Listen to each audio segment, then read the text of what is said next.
عمي شنو هذا السؤال؟ يقول يا قلبي سمعت انه في معاهد لغة في ماليزيا تقبلك بدون ايلتس، وهل فعلا شهادتهم معتمدة عند الجامعات ولا كلام تسويق؟ شوف حبيبنا، مبدئيا المعاهد ما تطلب منك ايلتس، وانما هي موجودة عشان تدربك للايلتس وتجيب الدرجة المطلوبة. بالنسبة للاعتمادات فهناك معهد واحد اللي هو معهد YLS معتمد عند وزارة التعليم العالي الماليزية، وشهادته معترفة عند جميع الجامعات الماليزية.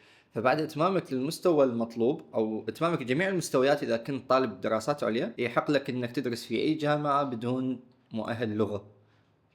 وكذلك نفس الحال البكالوريوس عند إتمامك المستوى الثامن تنعفي من مؤهل اللغة مثل آيلتس توفل أو حتى اللينجو سكيل. غير هذا باقي المعاهد شهادتها يعني صراحة لا تقدم ولا تأخر، غير إنه تحتاج أنت يعني يدربوك لآيلتس وبعدها تروح تختبر وتجيب الدرجة المطلوبة. فأنت لا تركز على الاعتماد، ركز على شنو؟ ركز على المعهد اللي يناسبك، اللي يكون تدريسه ممتاز، الأساتذة متعاونين وسمعتهم جيدة.